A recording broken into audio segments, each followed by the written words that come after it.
There are a few essential skills any fact-checker must have.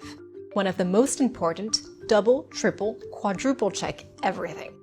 Today's technology makes it very easy to manipulate content.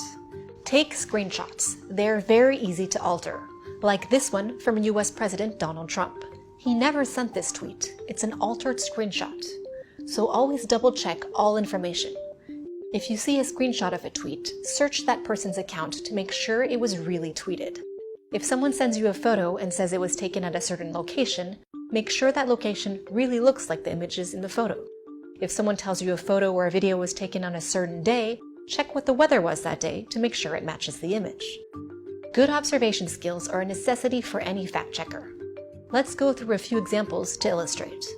I will show you a series of photos of Black Lives Matter protests, and you decide where they took place. Let's start with this one.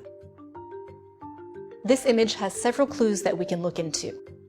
We see an American flag in the middle of the shot. If we zoom in on the street sign, we see that it says Minnehaha Ave. And we see signs for Target, Cub Foods, and Dollar Tree. An internet search for Minnehaha Ave and Target tells us that there's a Target store on this avenue in Minneapolis, and that it was damaged during protests.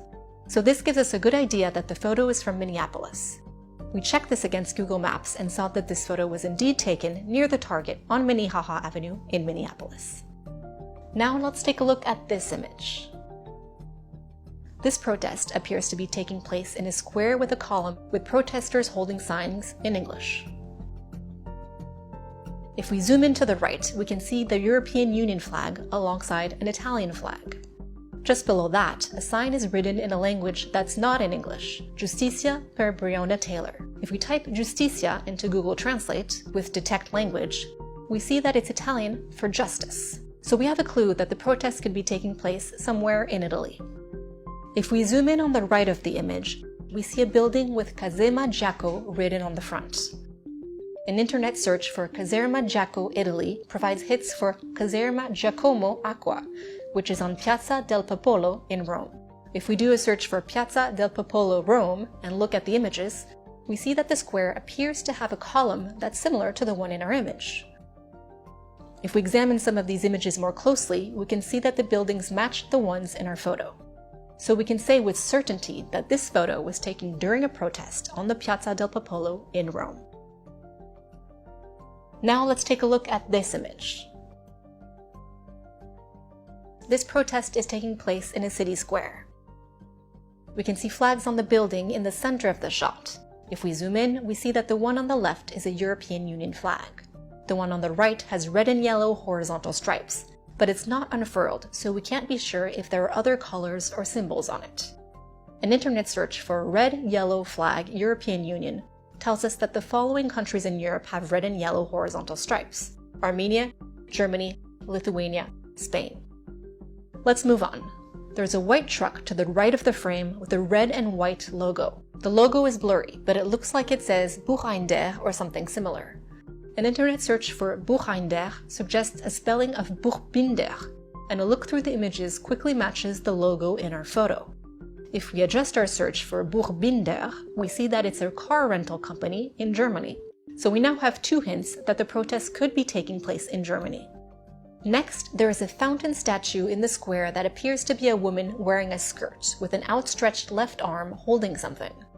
A search for Statue of Woman Fountain Germany brings up several different results, but one of them has a left outstretched arm. It's called Goddess Justitia in Frankfurt, and it has some features similar to the statue in our photo. If we do a search for a Justitia statue Frankfurt, we get lots of photos. The style of the buildings behind her are similar to the ones in our photo. But the images on the internet are taken from a different angle, so we can't see if the buildings are the same as in our photo.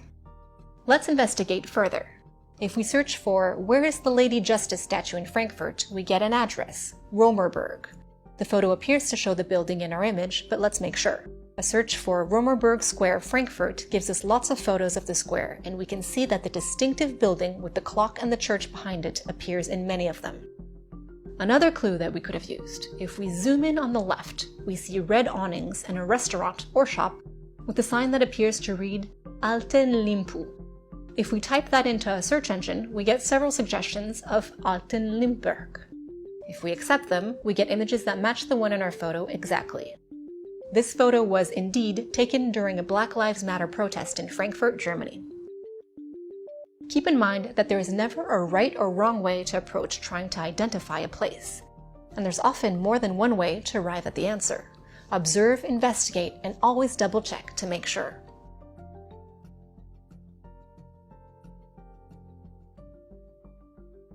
Before you start to fact-check claims, you need to find claims to check. There are two platforms that allow fact-checkers to easily monitor for false information. For Facebook, the most effective tool is CrowdTangle. For Twitter, the easiest way to monitor is to make lists of suspect accounts and/or users. To make a list on Twitter, click on the list icon on the left of your Twitter homepage. Then click on the new list icon on the right.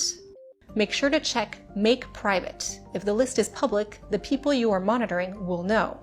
Often, suspect accounts switch handles if they see a fact-checker has started following them, or block the fact-checker. Establishing good lists of suspect accounts takes time, but it's definitely worth the effort. Your lists will grow and become more useful, and don't forget to update them regularly.